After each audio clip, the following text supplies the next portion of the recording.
Hey, this is Tyler with TJack Survival. Today, I'm going to talk to you about Xero's new Daylight Fusion Hiker. So, stay tuned.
I reviewed a bunch of minimalist shoes. I've reviewed a bunch of Xero minimalist shoes.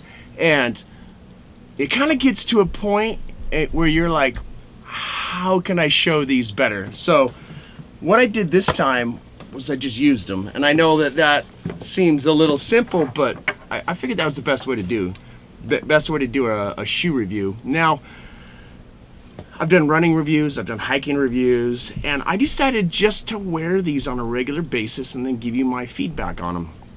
Obviously, you can run in Xero shoes. They're lightweight. They're like, let's back up a little bit. Let's kind of explain what Xero shoes are like. So, if you start out with the barefoot foot, you can feel the ground. Your feet articulate, they twist the way that they're supposed to, they stretch when they're supposed to stretch, they loosen up, they strengthen up, they widen, they get thicker, so to speak. And I noticed this a lot when I went to the jungle and saw people who've been barefoot their entire life. Their feet are thicker, they're stronger, they have thicker pads, better arch support, because they're more muscly, they're being used appropriately, so they're strong. And a lot of other more civilized places wear shoes, which gives us support that we don't need and compression that we don't want. And it's like wearing a cast on your feet for decades. And what ends up happening is you have kind of deformed feet. So if you transition away from too much support to enough that you're not getting poked from rocks, I feel like that's ideal. So Xero shoes are like having a little bit of rubber or a little bit of ground permanently attached to the bottom of your feet so that you don't need to worry about Legos or sharp rocks or thorns or anything like that. And they took it one step further from going from a Huarache or a sandal type shoe to integrating a Huarache into an actual shoe.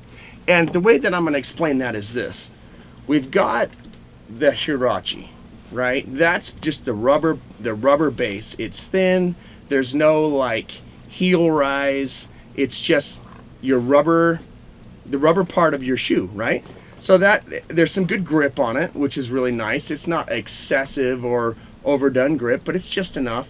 And then they've got straps that attach to that rubber base and go up here to the shoelaces. You can't quite tell or can't quite see them, but essentially it's right here.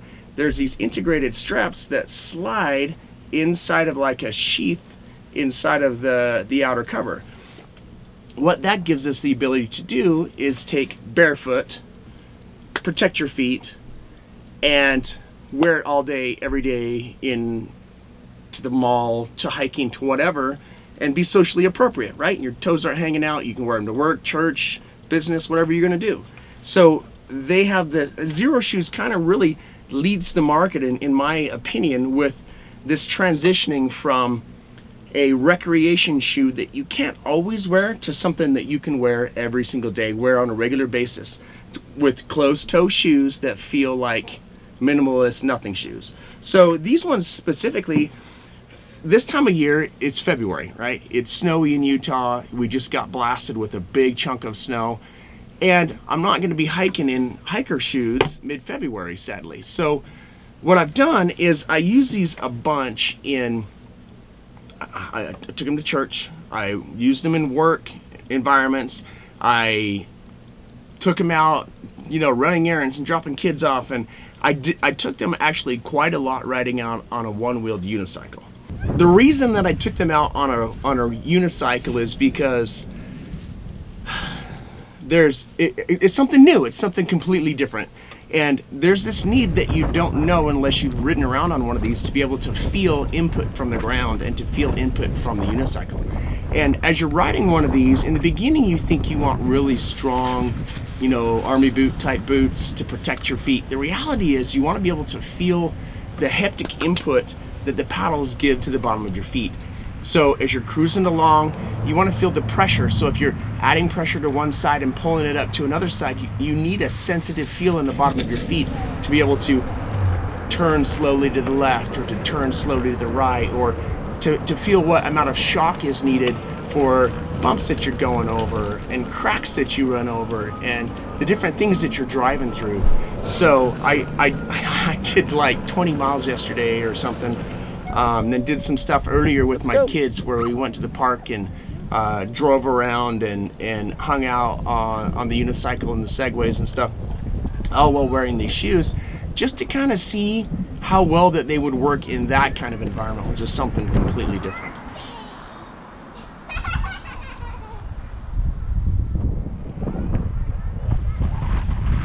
So I'll give you a little bit of footage. I was out driving around yesterday and I just kind of pulled over just to give some thoughts on dexterity to your feet. So let me roll that real quick and we'll come right back.